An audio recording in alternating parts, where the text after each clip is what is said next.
தமிழ்நாடை பொறுத்த வரைக்கும் இப்போ யாரையாவது போய் ஏதாவது சந்திக்கணும் அப்படின்னா இந்த மூஞ்ச மூடிக்கிட்டு போய் சந்திக்கிறதோ,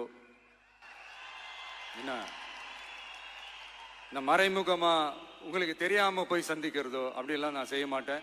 எதுவா இருந்தாலும் வெளிப்படையாக ஒளிவு மறைவு இல்லாம தான் நான் செய்வேன். இவ்வளவு பெரிய ஒரு பொறுப்பை என் கையில கொடுத்துருக்கிறீங்க. அதே நேரத்தில் எனக்கு கொஞ்சம் அவகாசமும் நீங்க கொடுக்கணும்னு நான் ரிக்வெஸ்ட் பண்ணி கேட்டுக்கிறேன். நான் சொன்னதையெல்லாம் படிப்படியா நிறைவேற்ற நான் ட்ரை பண்ணுவேன், நிறைவேற்றுவேன். அதே நேரத்தில் எனக்கு கொஞ்சம் அவகாசம் கொடுத்தீங்கன்னா எனக்கு கொஞ்சம் உதவியாகவும் ஒத்துழைப்பாகவும் இருக்கும். இது உங்களுடைய ஆட்சி. பெண்கள் பாதுகாப்பை ரொம்ப ஸ்ட்ரிக்டா வச்சிருப்பேன். போதைப் பொருள் கலாச்சாரம் அதை கண்ட்ரோல் பண்றதுக்கு என்னென்ன ஸ்டெப்ஸ் எடுக்கணும், என்னென்ன முயற்சிகள் எடுக்கணும், இன்னிலிருந்து அதை நான் எடுப்பேன். நம்ம பசங்களை அதுல இருந்து காப்பாற்ற வேண்டியது நம்ம அரசனுடைய பொறுப்பு.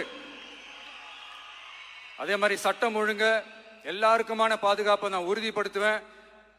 என்ன அவமானப்படுத்துறவங்களாகவே இருந்தாலும், என்ன கஷ்டப்படுத்துறவங்களாகவே இருந்தாலும், அவங்களும் என் மக்கள் தானே. நண்பர்களாக இருந்தாலும் எதிரிகளாக இருந்தாலும் 8 கோடி மக்களும் என் மக்கள் தானே. ಜಿ ಕನ್ನಡ ನ್ಯೂಸ್ ಪ್ರೀಮಿಯರ್ ಲೀಗ್ಗೆ ನೋಂದಾಯಿಸಲು ಈಗಲೇ ಸಂಪರ್ಕಿಸಿ 9711881960. ಜಿ ಕನ್ನಡ ನ್ಯೂಸ್ ಪ್ರೀಮಿಯರ್ ಲೀಗ್ನಲ್ಲಿ ಫ್ರಾಂಚೈಸಿ ಆಗಲು ಈಗಲೇ ಸಂಪರ್ಕಿಸಿ 9711881959.